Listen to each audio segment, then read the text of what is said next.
ನಮಸ್ಕಾರ ಸ್ನೇಹಿತರೆ, ನಾನು ನಿಮ್ಮ ಪ್ರೀತಿಯ ಮಿಮಿಕ್ರಾಜ್. ಸ್ನೇಹಿತರೆ, ನಾನು ನಮ್ಮ ಗುಂಡ್ಲುಪೇಟೆ ತಾಲೂಕಿನ ತರಕನಾಂಬಿ ಹೋಬಳಿಯಲ್ಲಿ ವಾಲ್ಮೀಕಿ ರಾಮಾಯಣದ ಒಂದು ಮುಖ್ಯ ಪಾತ್ರದಲ್ಲಿ ಬರುವಂತಹ ರಾಮ ಸೀತೆ ಇವರ ಒಂದು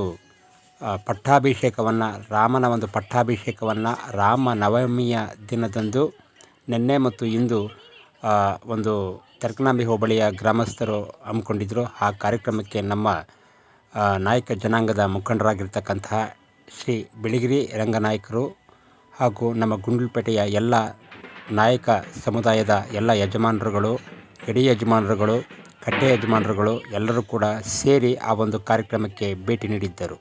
ಹಾಗಾಗಿ ಅಲ್ಲಿ ಒಂದು ಬರುವಂತಹ ಭಕ್ತಾದಿಗಳಿಗೆ, ಸಾರ್ವಜನಿಕರಿಗೆ ಪಾನಕ ಮಜ್ಜಿಗೆ ಒಂದು ಪ್ರಸಾದ ವಿನಿಯೋಗವನ್ನು ಸ್ವೀಕರಿಸಿ ಭಕ್ತಾದಿಗಳು ಪುನೀತರಾದರು. ಹಾಗೆ ಊರಿನ ಪ್ರಮುಖ ಬೀದಿಗಳಲ್ಲಿ ಆ ಒಂದು ರಾಮ, ಸೀತೆ, ಲಕ್ಷ್ಮಣ ಮತ್ತು ಹನುಮಂತ ಈ ಒಂದು ವೇಷಧಾರಿಗಳು ವೇಷಭೂಷಣಗಳನ್ನು ಹಾಕಿಕೊಂಡು ಪ್ರಮುಖ ಬೀದಿಗಳಲ್ಲಿ ಮೆರವಣಿಗೆ ಮಾಡುವುದರ ಮುಖಾಂತರವಾಗಿ ಅಲ್ಲಿನ ಒಂದು ಭಕ್ತಾದಿಗಳೇ ಒಂದು ದರ್ಶನವನ್ನು ನೀಡಿದಂತಹ ಕಲಾ ತಂಡಗಳು ಮತ್ತು ಕಲಾ ವೈಭವಗಳನ್ನು ನಾವು ಕಣ್ತುಂಬಿಕೊಂಡೆವು. ಹಾಗಾಗಿ ಎಲ್ಲರೂ ಕೂಡ ಆ ಒಂದು ರಾಮನ ಪಟ್ಟಾಭಿಷೇಕದ ಒಂದು ಕಾರ್ಯಕ್ರಮದಲ್ಲಿ ಹಾಗೂ ರಾಮ ನವಮಿಯ ಒಂದು ಪ್ರಯುಕ್ತ ನಿನ್ನೆ ಮತ್ತು ಇಂದು ಗುಂಡ್ಲುಪೇಟೆ ತಾಲೂಕಿನ ತರಕನಾಂಬಿ ಹೋಬಳಿಯಲ್ಲಿ ಭಾಳ ಅದ್ಧೂರಿಯಾಗಿ ನೆರವೇರಿತು.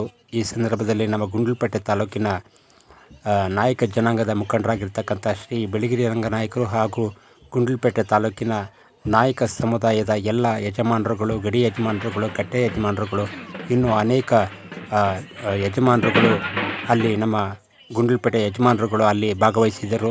ಹಾಗಾಗಿ ಈ ಒಂದು ಭಕ್ತ ಸಮೂಹ ಏನಿದೆ, ಈ ಒಂದು ಭಕ್ತ ಸಮೂಹದಲ್ಲಿ ಎಲ್ಲ ಭಕ್ತಾದಿಗಳು ರಾಮನ ಒಂದು ಕೃಪೆಗೆ ಪಾತ್ರರಾಗಿ, ರಾಮನ ಒಂದು ಭಕ್ತಿಗೆ ಪಾತ್ರರಾಗಿ ಆ ಒಂದು ಆಶೀರ್ವಾದವನ್ನು ಪಡೆದು ಧನ್ಯತೆ ಭಾವದಿಂದ ತಮ್ಮ ತಮ್ಮ ಊರಿಗೆ ಹಿಂದಿರುಗಿದರು. ಹಾಗಾಗಿ ಎಲ್ಲರಿಗೂ ರಾಮನ ಒಂದು ಕೃಪಾ ಕಟಾಕ್ಷ ಒಲಿಯುವಂತಾಗಲಿ ಅಂತ ಹೇಳ್ತಾ ಈ ಒಂದು ಮಾತನ್ನು ಮುಕ್ತಾಯ ಮಾಡ್ತಾಯಿದ್ದೀನಿ. ಎಲ್ಲರಿಗೂ ನಮಸ್ಕಾರ ಸ್ನೇಹಿತರೆ, ಧನ್ಯವಾದಗಳು.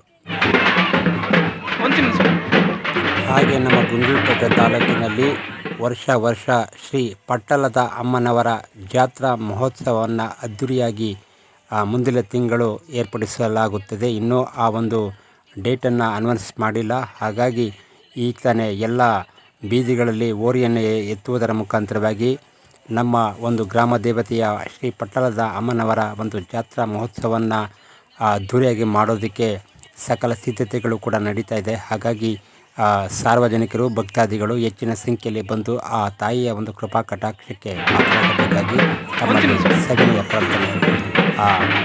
ಇನ್ನೇನು ಡೇಟು ನಿಗದಿಪಡಿಸಬೇಕಾಗಿರ್ತಕ್ಕಂಥ ಒಂದು ನಾಯಕ ಜನಾಂಗದ ಎಲ್ಲ ಯಜಮಾನರುಗಳು ಕೂಡ ಆ ಒಂದು ಮೀಟಿಂಗನ್ನು ಸೇರಿ ಆ ಒಂದು ದಿನಾಂಕವನ್ನು ನಿಗದಿಪಡಿಸ್ತಾರೆ.